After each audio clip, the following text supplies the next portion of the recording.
Hello everyone, this is Guru Kanchakar's YouTube channel. Today's topic is the differences between joint stock company and limited liability company.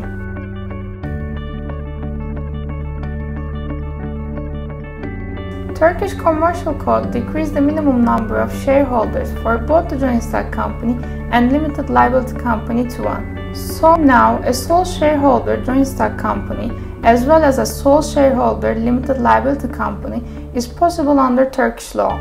However, while a joint stock company can have unlimited number of shareholders, a limited liability company cannot have more than 50 shareholders.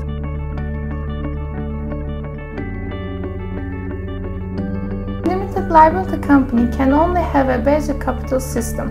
As a result, the share capital can only be raised by a resolution of the General Assembly. On the other hand, a joint stock company can choose between the basic capital system and the registered capital system in its articles of association. As a result, the board of directors of a joint stock company that has a registered capital can raise its share capital without the hassle of taking a resolution in the General Assembly of the company. The minimum share capital for limited liability company is 10,000 Turkish liras. In the basic capital system, the share capital of a joint stock company cannot be less than 50,000 Turkish liras. The minimum share capital of a joint stock company that chooses the registered capital system is 100,000 Turkish liras. In joint stock companies, at least 25% of the initial capital must be paid at the company registration phase, and the rest can be paid within 2 years. In limited liability companies, there is no advance payment obligation in the registration phase, allowing founders to pay their contribution in 2 years after the company registration.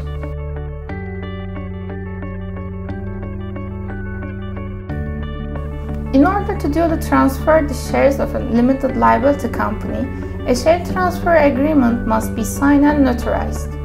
The share transfer must be approved by the General Assembly, registered in the Trade Register Office and in the shareholders' ledger of the company.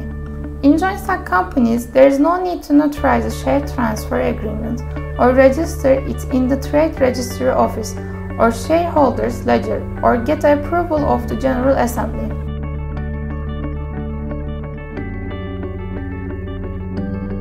If the shareholder of a joint stock company holds his share for more than 2 years, he is going to be exempt from the income tax for the profit he makes out of these shares when he transfers them. The shareholder of a limited liability company, no matter how long he holds the shares, is not going to be exempt from the income tax for the profit he makes out of these shares when he transfers them.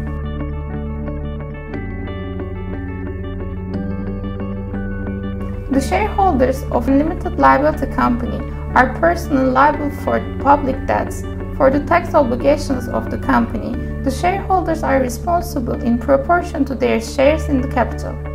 Shareholders of a joint stock company, on the other hand, are only responsible either for legal or tax obligations of the joint stock company within the limits of the share capital they subscribe.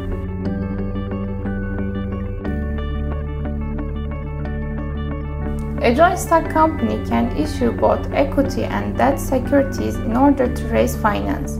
As a result, a joint stock company can go public. On the other hand, it is not possible for a limited liability company to raise finance through issuing securities. So, a limited liability company can neither issue equity nor debt securities. As a natural result of that, a limited liability company cannot go public at all.